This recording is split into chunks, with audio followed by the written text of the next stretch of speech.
a short but memorable stay at Bahia Santa Maria, we felt refreshed to continue our journey south.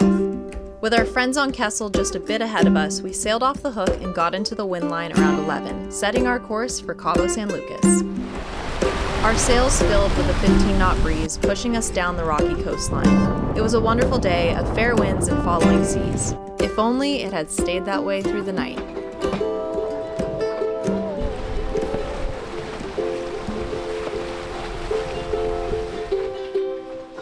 Wow, that was a big one. Oh gosh. Okay, this is our last sail on the outside of Baja. Tonight I'm gonna go on my night watch first. So I'll probably go till probably 10 or 11 or maybe midnight tonight. And then Marissa will take on. She'll probably go from midnight to 5 or 4, and then I'll take on again in the morning. Got another decent chunk of the day that we're gonna be sailing, but hopefully we'll be getting into Cabo around 2 or 3 tomorrow. Hopefully. So, I don't have to drive. I just don't want to drive. I hate driving. Does that make me a lazy sailor?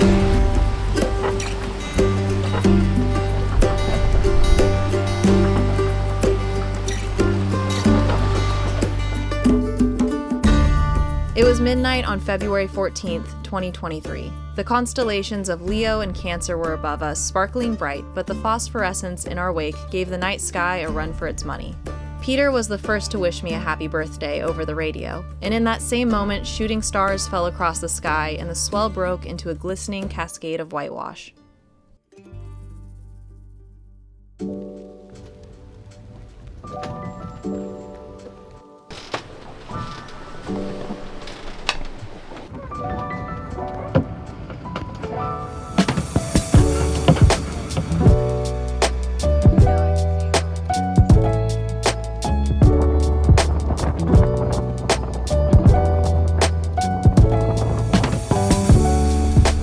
a long night.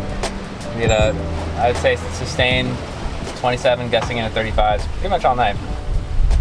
It's still blowing about 20, but we knew it was gonna be bad. We basically had a week solid in front of us of a big northwesterly. So we was kind of either wait in Bahia Santa Maria for a week or longer, or just take it, as it is. And like I just said, the wind was pretty high, so it was just a long night. Nothing went wrong, nothing broke, everything's fine. We're about 12 miles away from Cabo San Lucas. It is Marissa's birthday today, Valentine's Day, so hopefully get in sooner than later. We can get ourselves ashore, get ourselves a stiff drink, and forget about last night.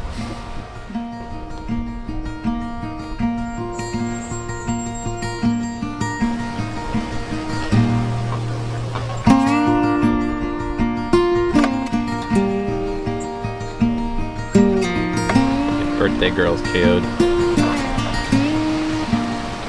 We're about 6 miles away from Cabo San Lucas, and that means that this is the last little bit of the Pacific side of Baja that we're going to be on. Pretty crazy. Today's Tuesday, and we left Ensenada on Tuesday. That's pretty cool. 1 week later, we made it to Cabo.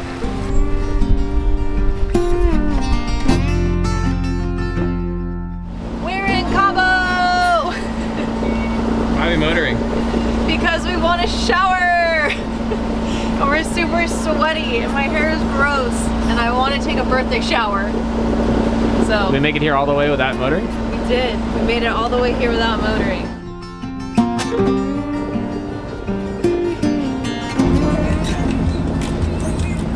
Those people. The fist bump going. Welcome to Cabo. Jesus. Okay, I don't want to swim very long here.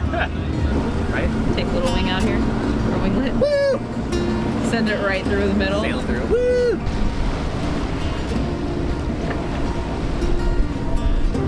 Nice! Love it. Alright, so the first place we set our hook, we just sat here for a minute and just decided it's not the right spot for us. So we're gonna move to a spot closer to where Chris's brother actually anchored way back when they were here. Thank God they have the coordinates on their website so we can cross-reference that. Yeah, so there's no shame in pulling your hook after you set it. You gotta do it smart, you gotta do it safe. All right, so this is our new spot. We are anchoring in 30 feet instead of 70, so it's a little more comfortable. And we're next to some beautiful boats, which always makes us feel a little bit better. With the hook set, we didn't hesitate to launch winglet and make our way to shore to rendezvous with the Kessel crew, who had gotten a slip since their dinghy was rendered useless after the incident in the last anchorage.